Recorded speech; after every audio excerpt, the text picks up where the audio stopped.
Let's stay on that impeachment bit. An opinion remains divided over the tabling of an impeachment motion against the Deputy President Rigathi Gachagua in the National Assembly. A section of the clergy advocating for reconciliation voiced their objection to the motion, warning that the power struggle could upset the country's stability. Chumba has details of the varied reactions among religious, political and civil society leaders. Can I have a sip of my water? Go ahead.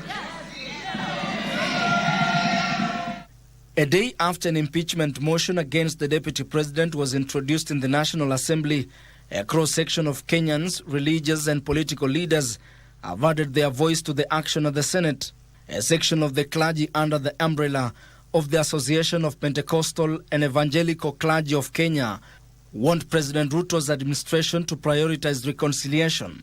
Talk to each other so that they can solve the problem without necessarily having to bring this push and pull, which is not very healthy for the Kenyan people. If there is any problem between them, they should even have come to the church and say, we have this problem, and we pray for them because we believe in unity. And you forgive each other. It will be good because it is actually for the nation of Kenya. We don't want to have a problem after 2 years. We have so much problems, and yet we were doing a lot of developments for our country. We believe that our president will consider what we are saying here. Let us unite this nation. In addition, they called for a withdrawal of the Religious Organization Bill 2024, describing it as punitive and an infringement on the freedom of worship, asking the president to revisit commitments made to the church in a memorandum signed in May 2022. This MOU reflects the hopes and aspiration of a progressive church following extensive public participation and engagement with clergy leaders across all the counties in Kenya. We call upon the legislature to withdraw the Religious Organization Bill 2024 and allow the church to self-regulate itself.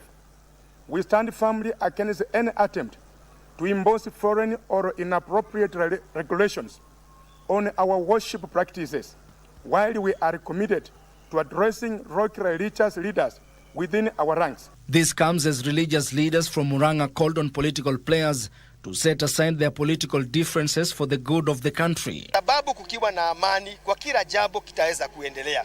Iwe ni nchi, iwe ni shule, iwe ni kanisa, iwe ni boma, tuzingatie hiyo kitu tunaita amani. And if a nation is to grow and go to higher heights of growth and development, there must be peace. And this peace, as we have put it in our statement, comes through prayer and even through efforts to bring people together. The debate was also rife in Kiambu County as leaders led by Ngarama Karanu, the representatives of the Kikuyu Council of Elders in Githunguri, warned the motion was ill-timed. Kiambu viongozi wa Kiambu mfikiria kampuni ya kwenda kuweka hiyo vote. Sababu mmetuaibisha. Sisi Kiambu kama ni mahali nasimika, Kiambu ndio nasimika na mmetuuza, mmefanya Kiambu ikuwe laughing stock. Tuliaibika last election when we fought our own Uhuru Kenyatta. Now we are again fighting our own Gachagua. But what I want to tell Kikuyus, this is not about Uhuru, this is not about Gachagua.